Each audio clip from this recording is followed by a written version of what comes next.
language that I've been taught when I was at school. I'm an investor, a business owner, and a money educator.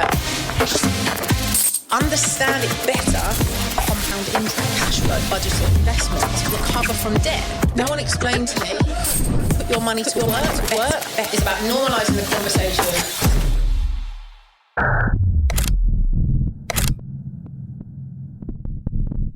Hey everybody, welcome back to the Money Mechanics podcast. Very excited today to be joined by Lesley Thomas from the Money Confidence Academy. And Lesley and we have very similar opinions on a lot of things when it comes to money. And actually, I was on Lesley's podcast about 2 years ago, we think. We had a really great conversation then. So I'm excited to find out what Lesley's been up to talk a little bit about what's shifting in the world where money is concerned, and to kind of put the money world to rights a little bit. So Lesley, thank you so much for being here. Thank you for having me. I'm really excited as well. It's my pleasure. It's my pleasure. So just introduce yourself. Tell everybody who you are, what you do. Let's start there. Okay, so I'm the founder of the Money Confidence Academy. I spend a lot of my time, of course, talking about money, but I do it in two different ways. I work with organisations to help them better understand the effect that the pressure around financial decisions has on company results, company culture, company communication, because lots of people in corporate think that financial decisions are made with the head, when largely it's made with emotions, and that can then spill out into how they talk to their teams, how they go about creating a culture where people feel they can stand up and be counted, not stand up and then be worried about losing their job. So I spend a lot of time in workshops with corporates, but I have a real passion for financial literacy, particularly for teenagers, because schools don't teach our children enough about money, and that means that parents don't have the confidence to talk to their children about money. So for me, this is about starting those conversations so that the next generation have what they need in order to live as successful a life as possible, and to absolutely believe in the art of the possible for themselves. Amazing. I mean, there's two very different worlds that you're in, kids, teens, and then also the corporate space. And I'm excited to kind of get into this with you today. So let's start where we kind of start all of our guests with, what is your earliest memory of money? Probably my grandparents giving me, and I'm showing my age when I say this, giving me 5 pence pieces when they came to stay with us. And I'd be really excited about getting these 5 pence pieces, because they were like little pieces of silver, and you could do a lot more with 5p back in those days than you can today with 5p's. And I would just very proudly collect those 5p's and see them and they were probably twice the size, if not more, of 5p pieces today. And I would kind of see them as my treasure, and I'd be really excited about seeing how many I could collect. I don't actually ever remember spending them. I'm sure I probably did at some point. Exactly. For me, it was more about seeing the little stacks get more and more and more and get higher and higher and higher. So I think that is my very first memory about money. Which is a really positive memory about money, right? Yeah. And tell us how you ended up kind of doing what you do now. So like, what's been your background up to the point that you chose to do this for a living? Where and how did it happen? Yeah, and it's really interesting because most people assume, I came to be a money coach. I came to set up a business called the Money Confidence Academy because I must have a negative relationship with money. I must have a horror story, earlier in my life. And that is really interesting because that kind of says a lot about people's own mindset around money, that the assumption you have to be doing something because of a negative experience. I came to it pretty much by accident, I think is probably the best way to describe it, because I'd spent 20 years in corporate life. I'd been in telecommunications for those entire 20 years. I left when my children were small to join my husband in his business, where he sells ski property in France and Switzerland. I worked there very happily for round about 5 years or so, but skiing has never been my thing. He has a passion for it. I didn't. I was supporting the sales process around the sales, didn't particularly love it. So I decided to retrain as a business coach. I'd always coached and mentored, but I wanted to have a coaching qualification with a view to then becoming a confidence coach for women who were doing as I did, leaving corporate to set up their own business, or had a small business they wanted to scale to something more significant. But the more I studied confidence, the more subjects, self-worth, self-value, enoughness, money started to come up. And that was my eureka moment, because I could kind of see how much people's relationship with money really played out, not only in terms of the money, but also their behaviour around money, their visibility, their ability to put boundaries in place, their ability to understand their value and how they showed up in terms of how they priced, etc., etc. So mine was a story that developed as a result of understanding the symptoms of our relationship with money, rather than me ever have a particularly negative relationship with money. That's really interesting. So I think if you're working on people's confidence, especially women, and on this podcast, I know we have men and women that listen to the podcast, but I've said it once, I'll say it a million times. Women as a group of human beings, we've not had as much time to play with money as men have had historically. Like, we know that to be fact, right? Yeah. So when you're working with women who, on their confidence, what you're saying is that you were starting to see a pattern that people were feeling not confident, and a lot of it was linked back to their experience of money, what they were worth, and how that linked back to. So just tell us a little bit more about that, like in terms of how that appears in women, in your experience. Okay, a very short interruption of the episode, so I want you to get back to listening. I just wanted to remind you that the Money Mechanics weekly newsletter is completely free, and we'll send this out to you every week. All you've got to do is find the link in the show notes and get signed up. When we send this out to you, this weekly newsletter is going to include things that will help you to become a better money mechanic. It could be things like what's happening in the markets, things like budgets, how that's going to impact you. And I'm also going to share a lot of insight into what I'm doing in my own portfolio and in the portfolio of the guests we've got on the podcast, to really just help you understand what you could do differently to make your money work as best as it can for you. Make sure you go and find that link and get signed up. Yeah, it's the valuing part, I think, because I think for a lot of women, we have a problem of valuing ourselves and pricing ourselves accordingly and making ourselves available and unavailable accordingly. Because as women, we are nurturers.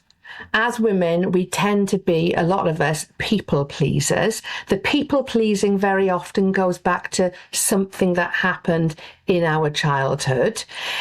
Also, something goes back to our childhood around the visibility. So something that can happen, and an example, I always give to clients, etc., is around, you might have been in your school nativity play, and there you were standing, on stage, you were the angel Gabriel, you were in your beautiful costume, your arms were outstretched as wings, etc., and all of a sudden you fell off the stage, and the audience laughed, and your perception was they were laughing at you rather than them thinking that was actually part of the show. They were laughing with you.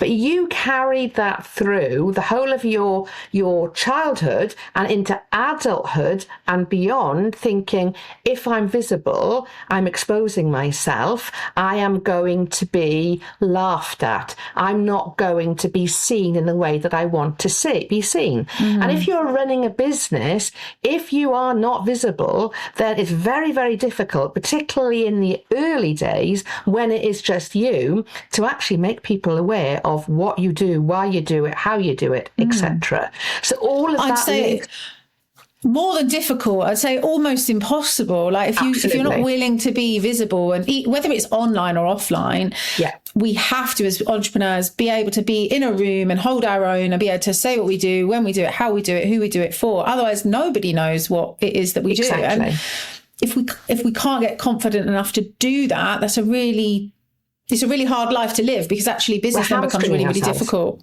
Yeah, exactly that. Do you think that happens the same or the same sort of impact with people that are in employment as opposed to like self-employed people or entrepreneurial people? Do you think the same thing happens? No, I don't think it does. And I can speak from, my own experience, basically. Having spent 20 years in corporate and I worked 10 years for BT and 10 years for who were then Orange, who became Everything Everywhere, became EE.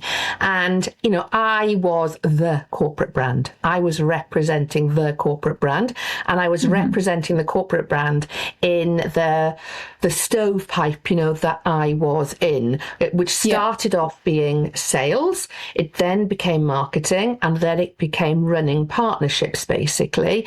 But I was always representing the company. I wasn't representing me.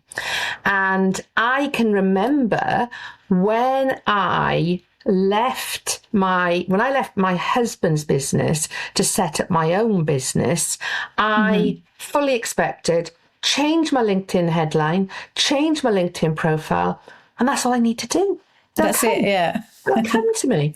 Because the thought of, first of all, having my photograph on social media, didn't want to do that, didn't see why I should have to do that. And going live on anything, that was a huge no-no, because I wouldn't need to do it.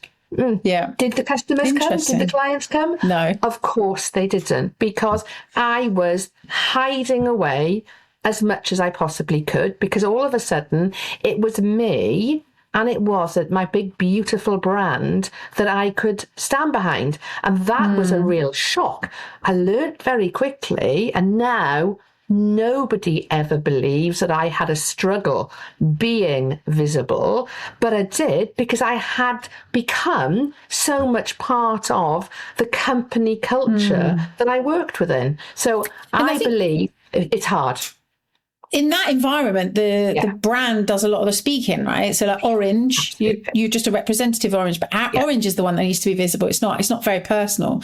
I think especially the entrepreneurial space where people like us, I am the face of the business. I'm the face of the book. I'm the face of the podcast. Like, if you take my face out of it, actually, it's a really difficult thing. Whereas if you take Lesley out of Orange, there's a lot more of Orange to go around. And that's two very different places, very different places to be. So when it comes to working with predominantly women, dealing with these challenges around their confidence and visibility and things like that, how do you think that money and relationship with money really impacts that in a positive way? And then we'll talk about the negative way in a second. I think in a positive way, because we are nurturers, we like to look after other people. We like to make sure, family and friends, etc., have what they need. So we are about creating that success, not just for ourselves. We're about creating it for other people as well.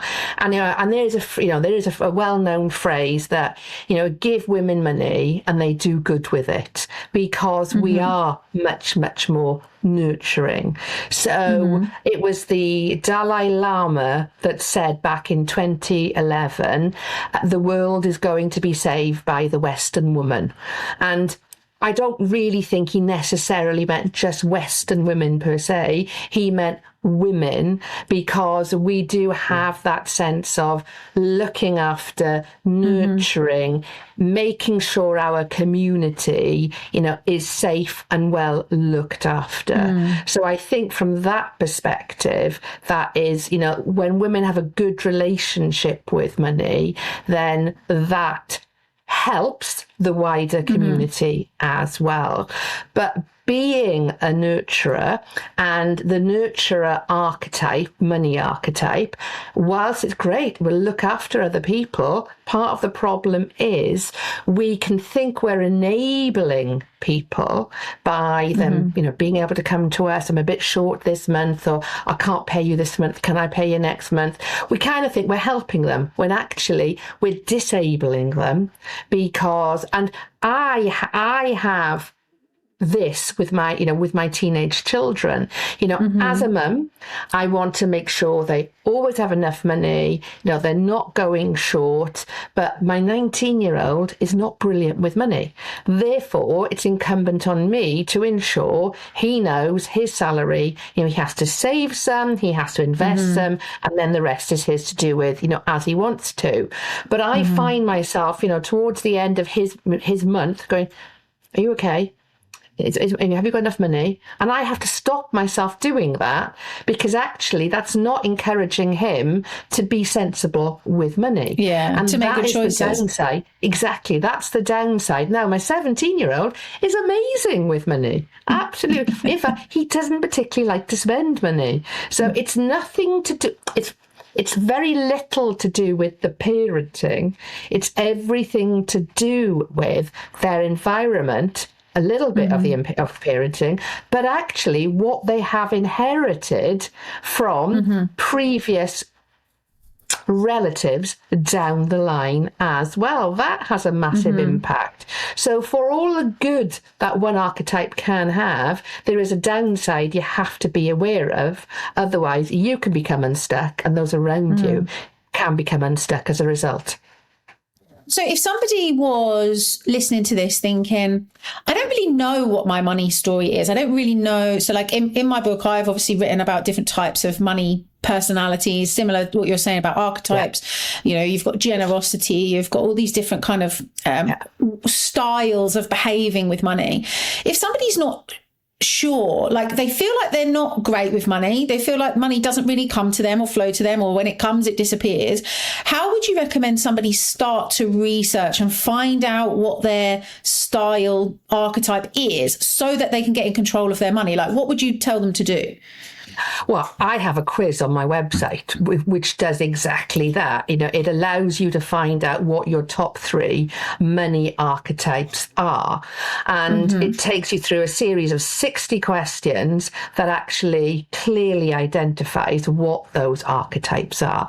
But those archetypes, they're not there to label you in any way, because I find it frustrating when somebody says, I'm not very good with money. Well, what do you mean you're not very good with money? And that is usually a money story. It's a story that somebody has said to them when they're 8 years of age, because they've gone off to the shop and they were given £1, and they've spent it all. Oh, you're not very good with money. And it could have been said as a joke, but actually as a child, as you take on that tone of voice, etc., and you carry that through then. Oh, I'm not very good with money. Well, you might not have been brilliant at 8 years of age, but how can you expect to be brilliant at 8 years of age? How you were at 8 years of age when you went to the sweet shop is very different as you are now at 28, 38, 48, whatever it might be. So we do have a tendency to say, I am not very good at X. And X can be running, cooking, staying fit, with money, whatever it might be. And we wear that almost as a reason to not get better at it, because nobody is born being brilliant with money. It's not, it's not something that is just comes naturally to anybody. It's something that is learned behaviour, learned habits, and then understanding, exactly as you talk about, the emotions and behaviours that then show up as a result. So it's about identifying what emotion do I have attached around the behaviours around money, and then what behaviours and habits show up as a result, and are they serving me? Is my relationship and behaviours, are they serving me?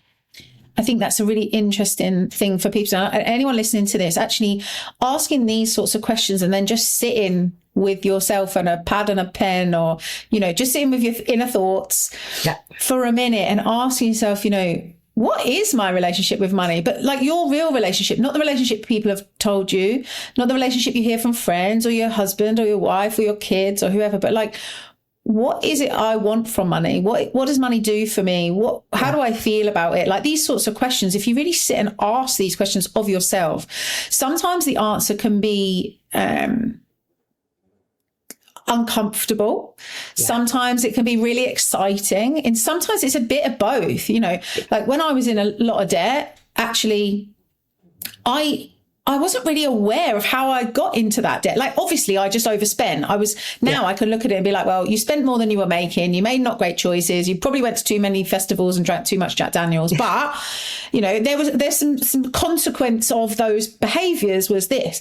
But actually, when I really sort of sat and thought about it, I had a very fuck it attitude, because I thought that's just what everybody did. I thought everybody was in debt. I thought it was really normal. Yeah. I'd never sort of sat and thought, well, do I want to be in debt for myself? I just kind of plugged into the world where everyone just put everything on plastic.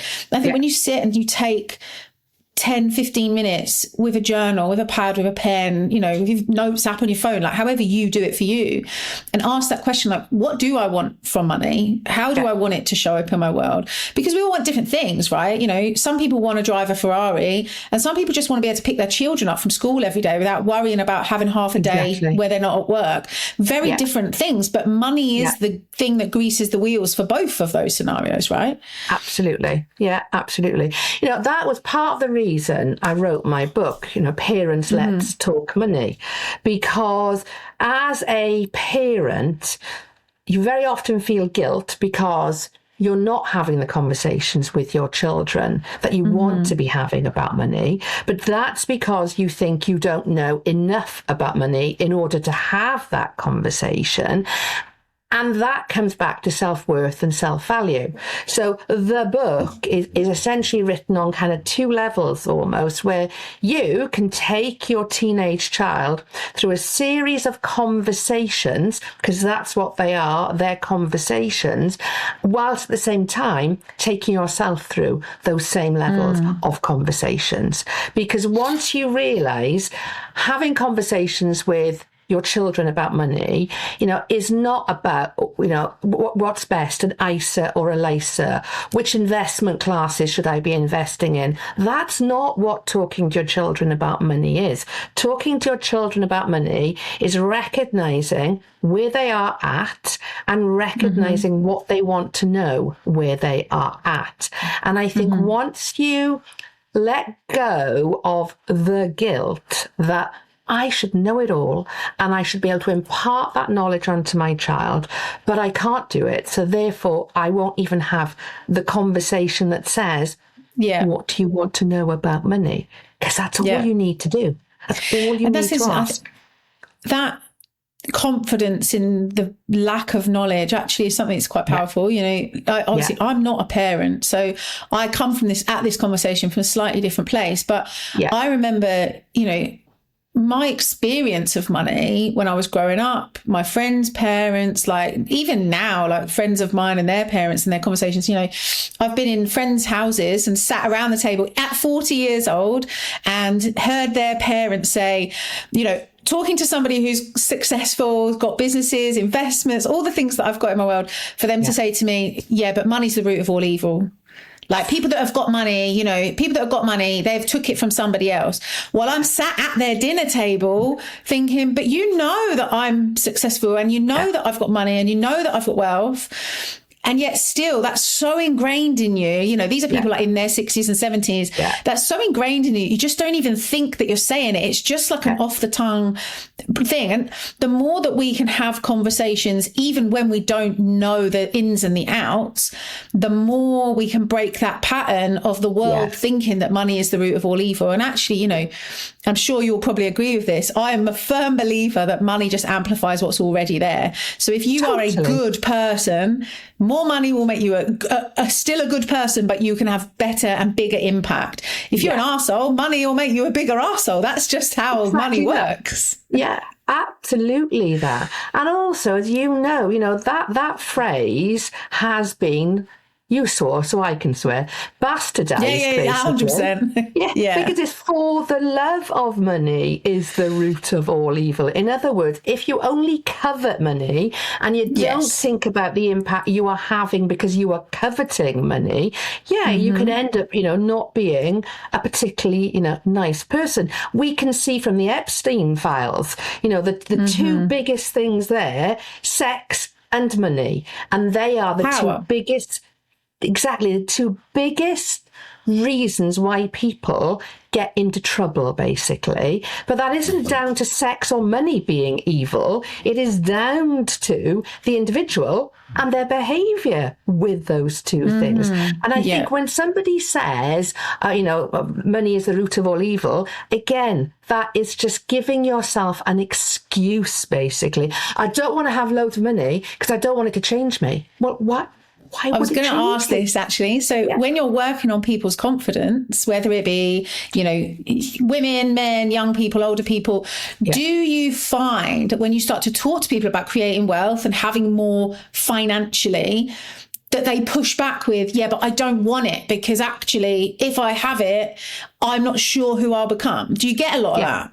Yeah, absolutely. Absolutely, because it's the stories we tell ourselves to justify us staying where we are or not moving very much further from where we are, because we think it's going to change our friendship dynamic. We think it's going to change our family dynamic. Exactly. Rather than actually saying, I'm on the way up and guess what? You're coming with me. Rather than you're on the way down, I'm going to come down there with you.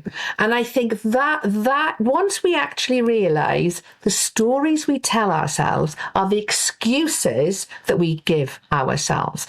And the biggest excuse we ever give begins with the word because usually is followed by some limiting behaviour that justifies us not doing the scary things that we need to do in order to get to where we want to get to. Because going from where we are to really where we want to get to by being really, really honest with ourselves about how much money we want to have, the kind of lifestyle we want to have, how much work, what that work is, how much we want to give to others, etc., is a scary thing to do because there becomes a gap. There becomes a gap between where you are and where you want to get to. And for some people, that gap creates a sense of excitement. I want to fill that gap with activity to help me to get to there. But for other people, they just see a big lack. I don't have what I need in order to get there. Therefore, I have to justify why I want to stay here. Yeah.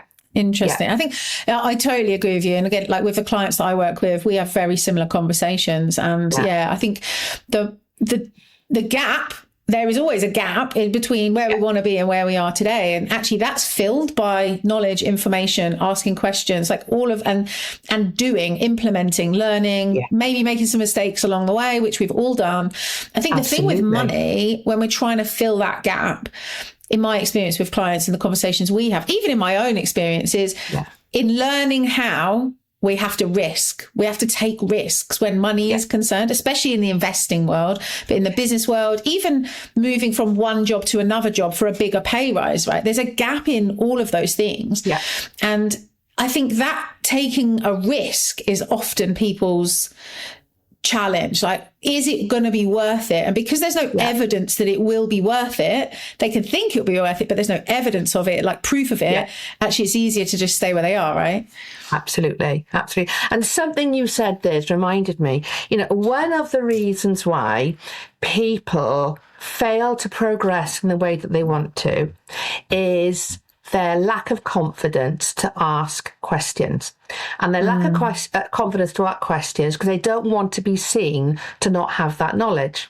And I put that directly at the door of primary schools where you start off, when you're 4 or 5 and you first go to school, and the teacher will say, who knows what day comes after Tuesday? Me, miss, I know. And then actually after a little while, okay, Lesley, be quiet. Okay, let somebody else answer. Lesley, you're being too loud. Lesley, calm down. And all of a sudden you get the message, I talk too much. That was my message. Loud. Exactly. I won't ask any more questions. So even when you don't understand something a little bit later on in school, you're thinking, actually, I'm too loud. I shouldn't ask that question. I need to give somebody else.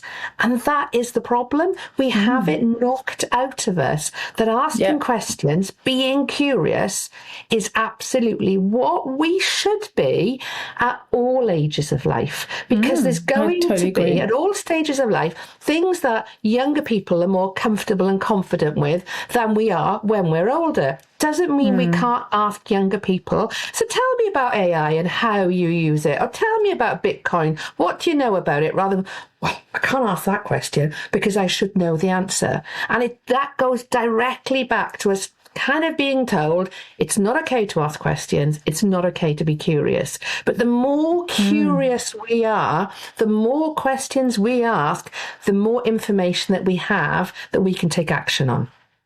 I 100% agree with that, actually. And I like, as you're talking, I'm remembering school, and I was told I was too loud. I asked too much. I mean, I was a little bit naughty at school. Like, hands up, anyone listening to this that I was at school at. I definitely wasn't the most well-behaved kid at school. But honestly, I think I was probably a little bit bored. And I'm obviously very entrepreneurial. I'm very high energy. I'm like all of this all the time. I just don't think it was fast enough for me, school. Like, I just wanted to get to the end.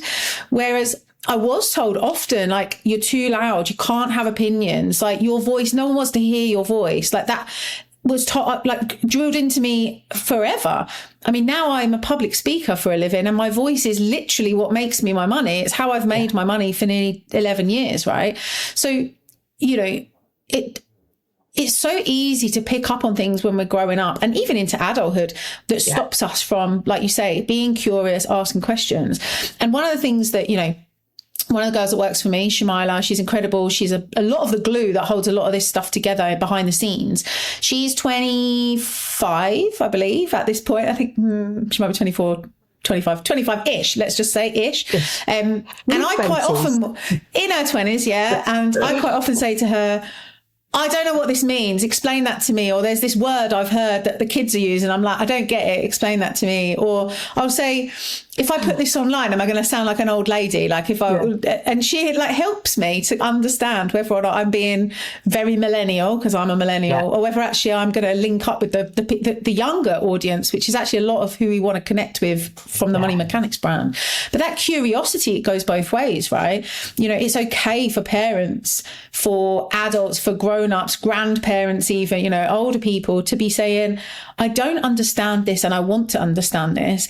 And not just accept that, well, I'm old, so I'm just not going to bother because I've run out of time. I don't think it's ever too late to understand money better. Do you think? I totally agree with you. Totally agree. And that is why I like, although he speaks way too fast for me, I like what Martin Lewis does in terms of breaking everything down, because there's not very many programs that really deal with the minutiae of money, understanding the different things with student loans and the different things with energy tariffs and all of that. And, he's given people permission to ask those questions, but you shouldn't need permission. You should just say, I don't know the answer.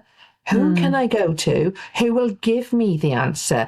Now, there has to be, obviously, in that, a sense of asking the right person the answer, not just any person, and, taking them, at face value. So you do need to make sure, and this is something, I always encourage my children and my clients, it is about finding trusted advisors. And those trusted advisors, and I'm not talking necessarily about, financial advisors per se, etc., but who is the trusted advisor in your circle. You know, my boys are 17 and 19 now. And, you know, I wouldn't necessarily say go and ask your 17-year-old, your best friend, you know, where you should be investing your money right now, because they may not know the right answers. Now, they may also know the right answer, but you need to have some credibility and you need to have, you know, some evidence of that. And I can give you a really good example of this. I went to a launch at a school 2 weeks ago where 3 16-year-olds were launching their own not-for-profit business, which was about teaching 13 to 16-year-olds about money. Now, they have trusted advisors who've created the content for them, so the content is spot on, but they're delivering that content to the 13 to 16-year-olds because I recognise, as a middle-aged woman, a teenager is probably less likely to listen 100%. to what I have to say than they do to somebody who is their age, understands what they're going through, etc. So they've gone through their due diligence to find the right trusted advisors in order to create a bank of content that is relevant and correct for the audience that they are working with, basically. And I think that idea. Hugely, isn't it? And you know, they are. Do you remember the name of them? Do you remember the name of them? Is Wimbledon Park School, and the company is called Aspire. Aspire. It'd be really interesting to include their details in the show notes, because I would love to I'd love to get them on the podcast and talk to them about their. That'd be amazing. Yeah, that'd be really cool. Who is the chief founder? He's the chief exec of the company. I've introduced him to Louise Hill, the founder of Go Henry. I've met Louise. He has met some really high flyers. He's taking this so seriously. He will come on your podcast at a drop of a hat, no problem at all. We'll get him on. That sounds amazing. And I'll introduce you. So, Lesley, let's talk a little bit about how. So, when I was doing the research for my book, when I wrote it, I did a load of digging into UK workforce and how money impacts the way that we work, right? And I know this is a big topic of yours. So my numbers that I've read, and again, the data might be different depending on what papers you read, etc., is that over 50% of the UK workforce lose sleep over worrying about money on a multiple times a week basis. So more than 50% of the UK workforce are losing sleep every week on more than one occasion, worrying about how much money they've got, debt, whether they can afford Christmas, kids' birthdays, that sort of stuff. How do you think that is directly impacting UK companies' performance? Very, very significantly, because up until recently, corporates have kind of had this view that, you know, if an employee has, you know, any financial concerns, they leave it at home. They cross over the office threshold and they get on with their office job. And that simply, you know, is not true. Something like 75% of corporate employees are worrying about money, you know, at any single point in time. And, you know, that can come down to not being able to rely on the same pay rises as they were previously, being concerned, you know, is AI going to take my job? Corporates seeing financial well-being as, have you got a company pension and have you signed up to the healthcare scheme? That's not financial well-being. That's financial products, very different from well-being. And if you are concerned about credit card bills, if you are concerned about moving from your fixed mortgage rate to all of a sudden, you know, a much higher rate because mortgage rates have gone up, then significantly you're going to be impacted.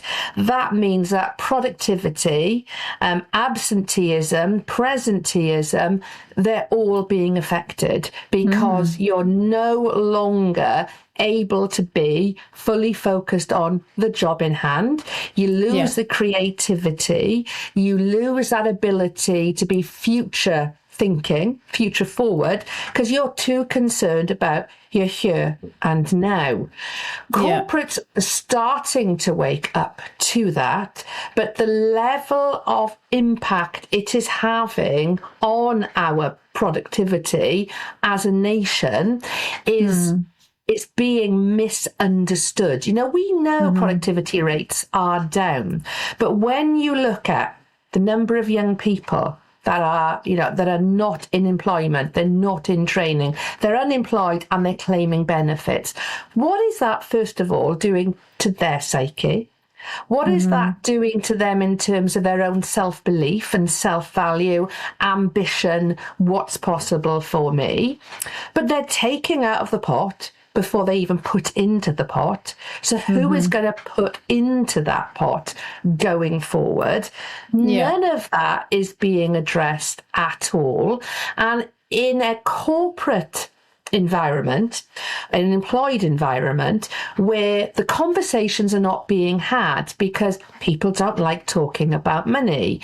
Very often. Because it's bad manners. It's bad manners, but also even my nan says to me now, like, and I do what I do for a living, and I have a podcast and a book and all these things. Even now, she says to me, Sarah, I really wish you could be as successful as you are, but I really wish you would stop talking about money and how much money you've got and how much you earn. And I'm like, Nana, I literally couldn't do what I do unless I talked about how much money I've got, because that's the whole point of what I do, is to try and break this pattern that is definitely generational, I think. Yeah. But also, though, part of the reasons why corporates don't want people to talk about it is because of the disparity between what people are earning. So if you know, if you and I are sitting side by side, and you know, and I say to you, oh God, you know, I've got a 10 grand bonus coming in this month, you go, what I've only got so they actually stop people. There are clauses in contracts. We are not allowed to talk about your package. When I was in recruitment, I asked someone in my office how much they earned, like what their salary was. Again, I was young. I didn't really know what the rules were. And I said to them, so what's your basic salary? Because we were we'd won a contract and there was all this commission, but I wanted to know whether we were earning the same. And my boss basically jumped in on the conversation and said, don't answer that. Pulled me into the office, sat me down and said, you can't ask that question in an office. You're not allowed to ask your colleagues what their wages are. It's against company policy. And I was like, oh, okay, cool. I won't then. That's fine. But I never at the time, as a young 20-something girl, I never really thought to challenge it because I didn't really know that I could. You know, I didn't have a voice then that was confident enough to challenge that. Well, why? But also, I just took it as gospel that that's what you did. You just didn't do it. Just wasn't allowed to happen.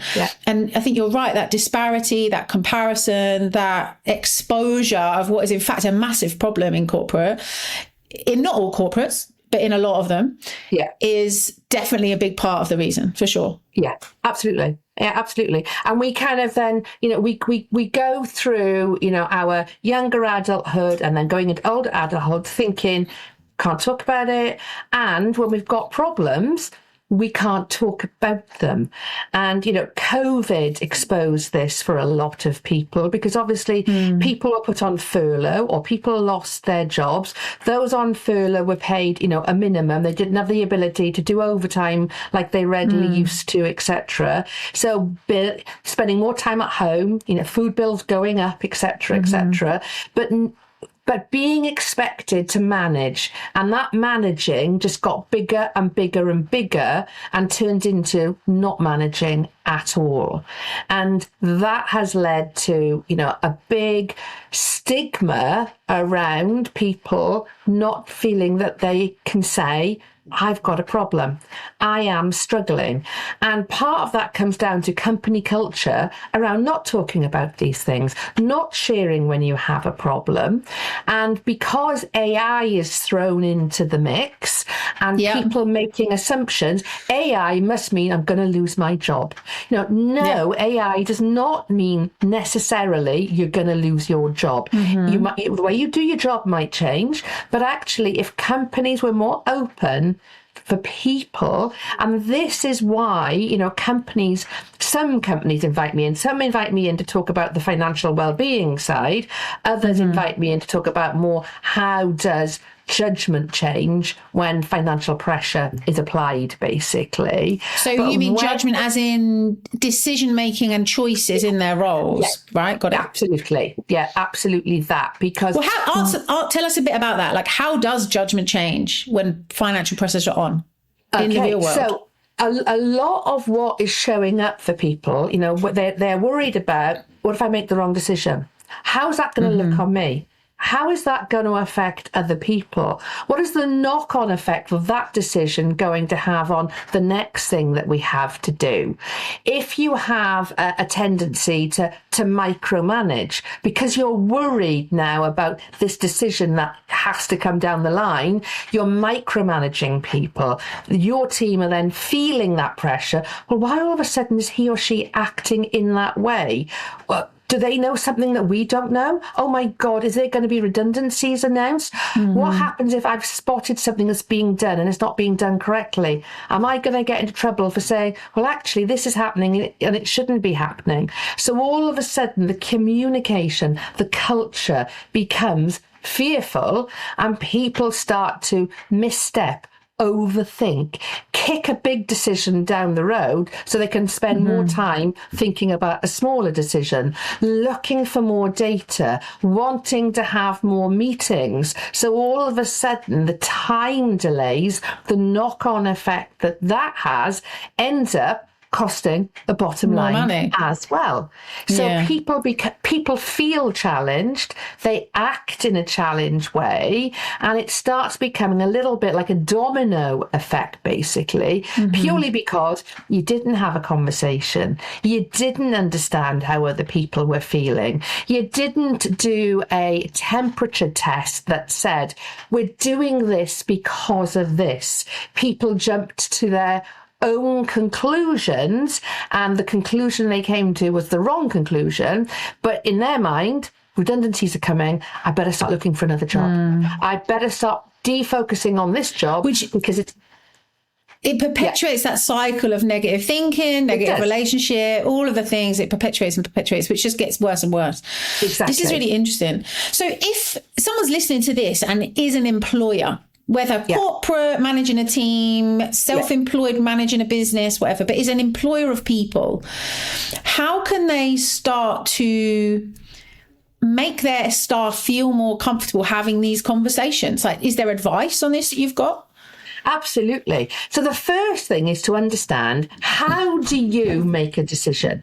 Are you making a decision, so a financial decision? How do you make a financial decision? So the last financial decision you made, did you make it with your head or your heart? And the more you recognize, the more you recognize it's made largely with the heart, you can start to work out your emotional assets and your emotional liabilities, and how your own emotional assets, your own emotional liabilities show up in the conversations you have, show up in your behaviours, and the effect that they have on other people. So, an example, you have somebody who has been part of your team, part of your company, forever and a day. They were brilliant at their job. They brought in some, really good accounts, for example, but they're now a lot older and they're a lot more set in their ways, and they're not as responsive, and they don't take feedback particularly well, and they're starting to wind up other members of the team, and the culture's starting to be affected. But you do remember that back in the day, they were really helpful. Well, what do you do as a boss? Do you feel out of loyalty you let them stay? when you know it's affecting the morale of the rest of the team? Do you have a conversation with that person and you suggest that maybe there's some training they need to go on to allow them to interact better, with other people in a pressured environment? Or do you're honest and say, well, actually, maybe the time has come where we look for a different role for you, or you look for a different role, or consider retirement. And once you actually sort of work through, where's my head ruling these decisions? What effect is it having on the wider team? And how is that effect going to show up ultimately in our budget, in our bottom line? How can we do things differently before that problem is so big it actually has a knock-on effect that we're not even considering right now? And That's really whenever interesting. I run these workshops, the leaders, within the workshop actually go, I can actually think of an example just last week when this happened, or I can remember when this happened. Because when you start to make those logical connections, you realize that our judgment becomes affected when we're feeling pressurized. And right now, we know that companies have never been under bigger tax and national insurance pressure than they're on. We know with the employee rights bills that are coming in, companies are not looking to take on so many people. If you're not taking on people, what does that usually mean? More work for the people that are there. If they're not getting the pay raises, they're going, hang on a minute, I'm taking on more work, I'm not being paid more. Do I really want this shit in my life? So that's why having those lines of communication and being really honest about what's expected has never been more important than it is right now. So I was talking to a employer recently, and they've got quite a large company. I'd say they're probably they're not corporate large. They're probably about a 10 million turnover business. So big enough, right? They've got staff, they've got teams of people.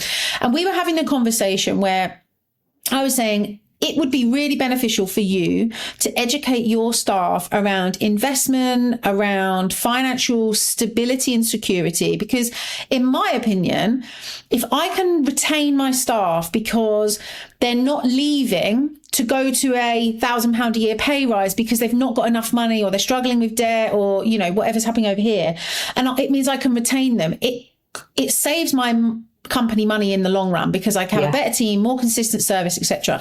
And this employer said to me, I will never educate my staff about investment and good money management because I want them to be desperate to come to work, like they can't afford to be there.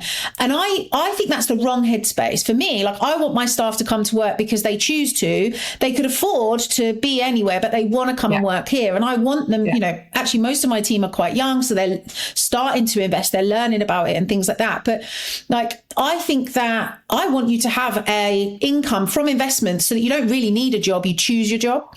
And I think maybe this is a bit of a utopian view around how I wish that all employers and employees were.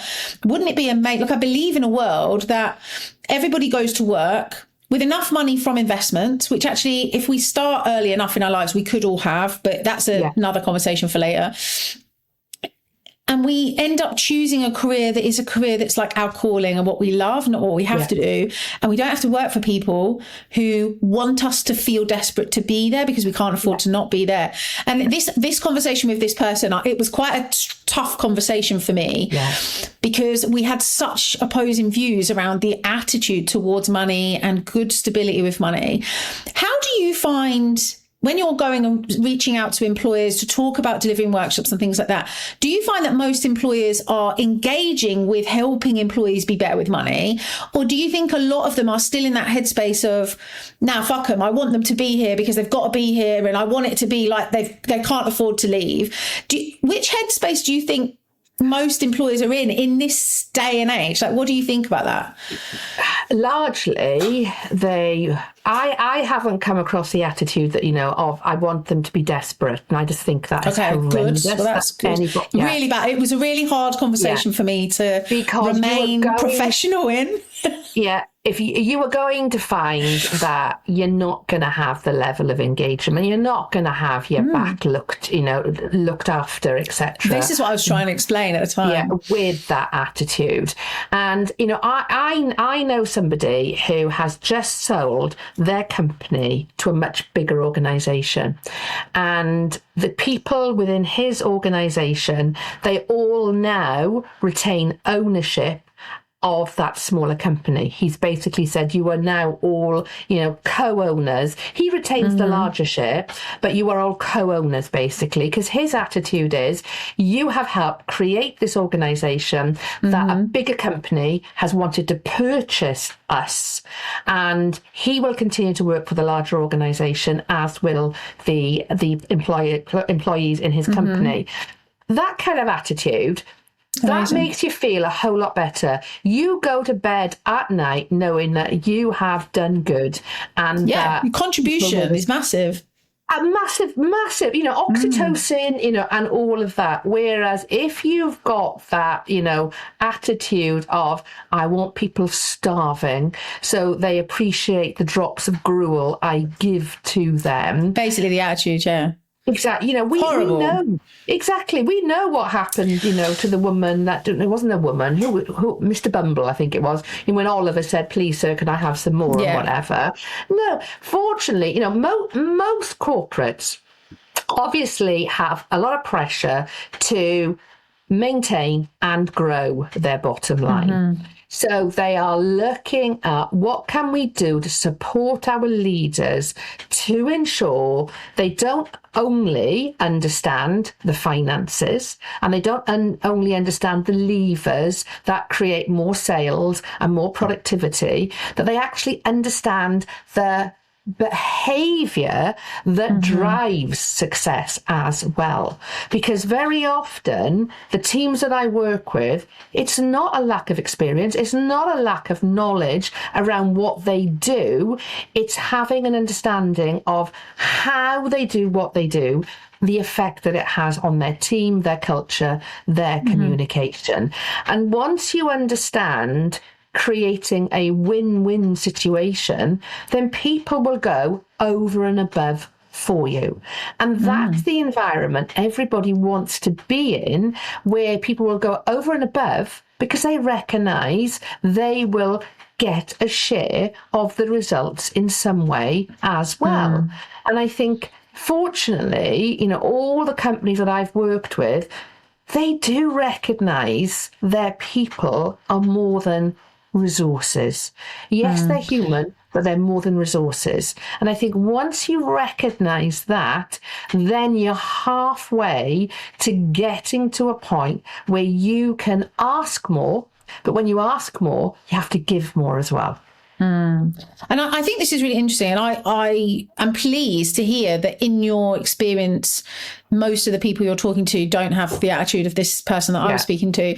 But then I suppose that's indicative of what you do for a living, because they wouldn't be talking to you if they felt like it was a pointless thing anyway. So the fact that there's your business and other businesses that deliver these sorts of education programs into corporates around financial stability, wellness, etc., but also that confidence around money, that communication that sits when we're not worrying about stuff that's going on at home, it gives me hope that there is hope for the world, and actually that not everybody's the same as this person that I was talking to. Lesley, I could sit and talk to you about this all day, but we are absolutely running out of time. So if people want to understand, my last question to you is this similar to what I've asked about employers, but from an employee perspective. If someone's listening to this thinking, do you know what? I go to work every day and I am worried about money, and I am losing sleep, and I am not sure how to ask for support or get guidance or help. How can people, or what's the advice around maybe approaching a boss to say, do you know what? I actually just need to talk this through. Like, I need a bit of help. And I'm not necessarily saying, how do you ask for a pay rise? Because a pay rise isn't always feasible or possible, but support, education, other things, there are lots of things available. What would you say to somebody that's in those shoes about what they could do next to kind of start to move out of that place? Yeah. I think it comes down to understanding what you are asking for and where the organisation is on their journey around what you are asking for. Because I think assumptions can be made with regards to, well, this is what I need, therefore I have to ask for it, and therefore the company has a black and white yes or no. Well, actually, no, it's not based on a black and white yes or no. It's based on what that organisation's own requirements are at that point in time. So if you are struggling, financially, who is a trusted person you can go and have a conversation with in your organisation? Because you will not be the only person that will be having those thoughts. Yeah, for sure. There will be others who are equally having those thoughts, and recognising that there is no shame in asking for help. There's no shame in asking for advice. If it can come down to you need to make more money, then understand, where that organisation is in terms of what can it offer you? Can it restructure your job? Can it offer you overtime? Under what circumstances might it consider giving you a pay rise? So actually understand that going to ask for something is a negotiation, but understanding what you actually need, how you can go about it, and understanding where your line in the sand actually is. Because I think we all have this view that, our employer, when they say no, they're saying it from a place of, how dare you? The answer is no, you don't deserve it. Rather than it's a case of, well, I can't right now because of X, Y, and Z, but come back to me in 6 months' time. Let's have that conversation again. And maybe in the meantime, if you could do X, Y, and Z, that would put you in a better position. But I think talk to somebody. Talking is the key way to understand how to solve a problem and who you can speak to help you to solve that problem. Because most of the time, the thing that we're afraid of, starting that conversation, is actually far, far easier. We make it to be, a bigger deal. I had a conversation with a client last week who needed to speak to HMRC, and they were really, really scared about speaking to HMRC. And I said, no, just ring them up. Explain the situation that you are in, and I know you will get a good sounding board, because HMRC want you to pay what you owe tax, them. Yeah, absolutely. Declaring your company insolvent or whatever is not going to help them. Not going to get paid, yeah. Exactly. So they what? And they called me up afterwards and said, "I'm not going to believe this." But they were really lovely.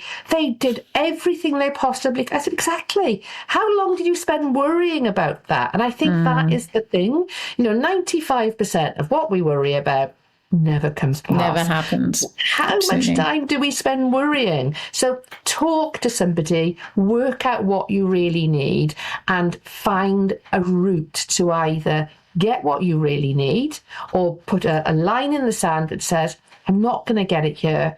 I'm going to try a different route instead.